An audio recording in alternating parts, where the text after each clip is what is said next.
Okay, let's unpack this.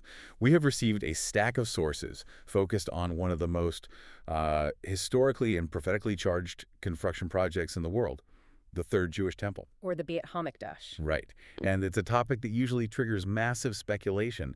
But what's striking about these sources is the level of, concrete, practical detail they get into. Exactly. We are moving past the hypotheticals and into actual verifiable preparations being undertaken by, well, by various groups of adherents on the ground right now. That's it. So our mission for this deep dive is to analyze these concrete steps, from building materials and required rituals all the way to some really intense political maneuvering, and understand the critical significance these actions hold. And when you look at the evidence, you immediately see the central tension. It's this massive historical and political friction surrounding the project versus the intense speed and secrecy of the actual building preparations. That's the core question we need to answer today. How are the preparations for the Beit HaMikdash being undertaken, and why do all these sources suggest that once the political hurdles are cleared, the thing could be built in a matter of just weeks? It forces you to consider that this isn't some long-term plan. I mean, we're not talking about years of traditional bricklaying. The methodology itself signals an expectation of an immediate, almost urgent need to get the structure up. So let's start there, with the physical reality of it, the Mhm. rapid construction, because this is where the planning is, frankly, pretty surprising. The idea is simple. If the temple can be built in weeks, it means the materials have to be ready to go. They have to be prefabricated. The blocks, the stones, everything. And this effort is definitely not being publicized. Oh, not at all. The source material talks about a deep level of secrecy. It suggests that certain groups of Jews are literally building the components of the temple in clandestine locations. And that subtlety seems very calculated. It has to be.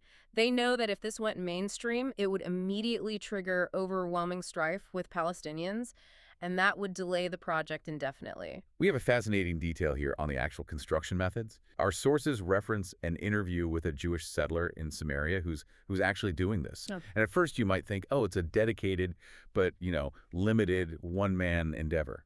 But the scale of the project demands thousands of perfectly cut stones. What's truly remarkable, and the source points this out, is that this individual has reportedly mastered the specific building technique prescribed in the Bible. Which required, what, non-iron tools? Exactly. No iron tools to shape the stone. That level of commitment to ancient, precise law, even for what's meant to be a rapid construction project, is profound. And if you look at the why behind all this prefabrication, it ties directly into their expected timeline. The source analysis suggests that after a major prophetic event, what they call a rapture reset, Right. occurs and the geopolitical dust settles, there will be no time for traditional construction. That is the defining constraint. The physical effort is directly linked to that prophetic timeline. And it implies that the third temple will prioritize speed and function over, say, the kind of opulence we saw in Herod's temple. Which took decades to renovate. Decades. Here, the priority is establishing the sacrificial system, not necessarily architectural grandeur. That deep conviction that now is the time moves us from these hidden construction sites to, well, the most visible and volatile piece of real estate on Earth, the Temple Mount itself. Because speed means nothing if you can't get to the site. Exactly. And that brings us to the immense political and historical friction points. And we have to start by acknowledging the efforts of groups like the Temple Mount Faithful, or... Founded by Gershon Salomon way back in 1967. Right. And their objective has been constant for decades. Rebuild the third temple, reinstitute the ritual sacrificial system, and basically prepare Israel to come fully under the law of Moses. And their history is just a timeline of conflict. The sources remind us of that highly volatile movement in the early 1990s, where they tried to make a huge public display of laying the cornerstone for the temple. That attempt in October 1990 immediately caused mass riots. But what's crucial here, and the sources really highlight this, is that the intervention wasn't just physical or political. The Israeli Supreme Court itself prohibited the laying of the cornerstone. And the reason they gave. The reason cited at the time was clear and simple. It was not time, prophetically. Wow. The Supreme Court citing prophetic timing. That tells you everything about how deeply intertwined the spiritual and governmental elements are in Jerusalem. It really does. Now you fast forward 3 decades, and the time seems to be changing, and changing rapidly. So let's connect this to the bigger picture, to the status quo. Yes. So after the Six-Day War in 67, Moshe Dayan made that huge geopolitical decision to hand administrative authority for the Temple Mount back to the Jordanian Waqf. And that status quo essentially mandated that while Israel controlled security, only Muslims could pray on the Mount. And that has been the central, almost immovable constant for over 50 years. But our sources are pointing to what they're calling unprecedented changes happening right now. Specifically because of the actions of the current security minister, Ben Jeever. This is the political revolution we're seeing unfold. What's changing specifically? The sources note that active permission has been given for Jews to pray, to sing, even to dance on the Temple Mount. Previously, any Jewish presence was limited to quiet, passive touring. Any vocalized prayer or religious movement was grounds for immediate removal. Immediately. So, to be clear, this is a fundamental paradigm shift. It transforms the Jewish presence from tolerated tourists into active religious participants. It's eroding the very core of the status quo. And it's not just about prayer, is it? It's being supported by physical infrastructure. That's right. The Temple Institute and other agencies are embarking on major preparations, including building a lift or an elevator to efficiently get Jewish visitors up onto the temple platform. This isn't just for occasional visitation. No, this is infrastructure development. It's for sustained, regular access. Okay, so let's move from that political and physical battleground to the ritual requirements.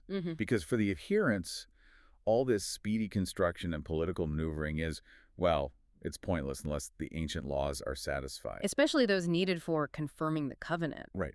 And the temple itself, for this movement, is absolutely non-negotiable. It's the physical prerequisite for the entire sacrificial system required under Mosaic law. The whole purpose of building the temple is to immediately reinstitute the daily sacrifices. And the most important preparation for that, one that the sources highlight with a specific date, is the Red Heifer offering. They note this ritual was practiced on July 1st, 2025, as a critical step toward ritual readiness. And we should slow down and explain why the Red Heifer is so critical. Under Mosaic law, this specific offering produces ashes that are required for purification. So without these ashes, The priests cannot be ritually purified to even enter the temple and perform the sacrificial service. The Red Heifer is essentially the key that unlocks the entire ritual system. so this dedication to ancient law is total. The sources state that the Sanhedrin, which they refer to as the Many, is set not only to reinstitute the laws of stone, the Mosaic laws, but the temple structure has to be ready to go along with them. They're working in parallel. And while the ritual service is the main driver, we also have to touch on the Ark of the Covenant, the spiritual focal point of the whole thing. Which is where, according to them? The sources express a strong conviction that the Ark is currently being kept safe under Jeremiah's grotto, specifically in a cave discovered by the late explorer Ron Wyatt. That conviction must fuel the urgency. But let's look at how the sources establish the prophetic timing for the physical structure itself. They offer this fascinating, almost cyclical pattern. The altar temple pattern, yeah. It details a sequence of construction that alternates between what you could call peace structures and war structures. It starts with the Moses Peace Tabernacle compound, Then the Joshua War Altar. then the Solomon Peace Temple complex, followed by the Ezra War Altar. So, what comes next in that pattern? That's the important question. The sequence suggests the fifth structure has to be the Antichrist Peace Temple complex. And since the last documented historical step was an altar, the one from Ezra, the current prophetic expectation, if you follow this pattern, is the building of the entire temple complex, not just another temporary altar. This is where all these threads, the secret construction, the political shift, the ritual readiness, they all converge into a specific timeline. How do these efforts tie into a prophetic clock? Well, the prophetic countdown, according to these sources, starts with Israel being reborn in 1948. They connect that event directly to prophecies in Isaiah. That's the foundational marker. And then the sources share this really intricate numerical calculation. They draw a correspondence between 1948 AD and the Exodus year of minus 1448 BC. And they note that the year of the Exodus, 1448 BC, featured a pretty significant astronomical event, a blood moon on Nisan 15. So this historical parallel sets the stage for what they're calling the 2033 marker. It does. The sources detail the crucifixion of Jesus happening on Wednesday, April 14th, 32 AD, which they also link to a blood moon event. And if you look forward, 2,000 years from that point, you land very, very close to 2033. specifically, a blood moon will occur again on a Wednesday, April 14th in 2033. And this time span is framed as 2,000 years, or what they call two prophetic days. from 32 AD to 2032 AD, completing in 2033. And that's why the sources pose the question so sharply. If these celestial signs are mirroring the past, does this timeline suggest 2033 is the anticipated time frame for these major end-time events? The building preparation is seen as the physical sign of this prophetic acceleration. So if we look at the implications for you, the listener, these efforts are viewed by many in the Christian tradition as signaling the imminent end of the church age, culminating in the resurrection rapture event. And that event is theorized to be the catalyst, the thing that removes the final obstacles and allows the building efforts we've been talking about to just accelerate. And what's the motivation among adherents today?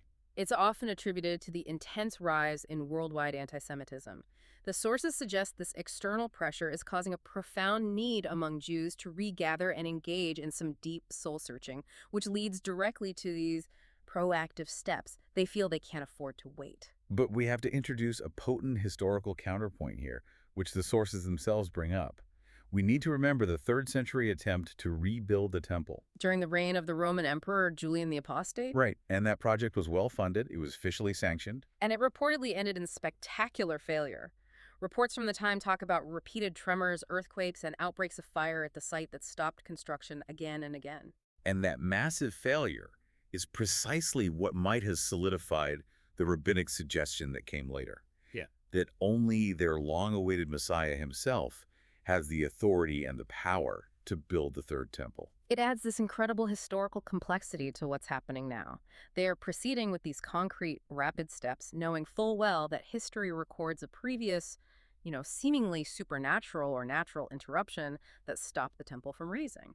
So what does this all mean for you? We've seen that the current efforts are operating on multiple synchronized layers. You have adherents mastering ancient building techniques for rapid, weeks-long construction. They're maneuvering politically on the Temple Mount to change that immovable status quo. And they're performing these crucial, non-negotiable rituals like the Red Heifer, offering to satisfy all the requirements for the sacrificial system. And these actions are all unified by a profound conviction that they are fulfilling the necessary concrete steps for confirming the covenant. And that conviction is underpinned by those specific calculations linking our modern age to historical blood moon events, all converging on that 2033 marker. Which raises an important question for you to consider as you process this deep dive. We've meticulously tracked the urgency of the current efforts and the belief in these sources that now it is time. But how do you weigh this contemporary conviction against that powerful historical precedent from the 3rd century? That attempt that was seemingly stopped by tremors and fire. Does the source material suggest that this modern, rapid, function-over-form approach is maybe a strategy specifically designed to circumvent a repeat of that history? That's something worth mulling over.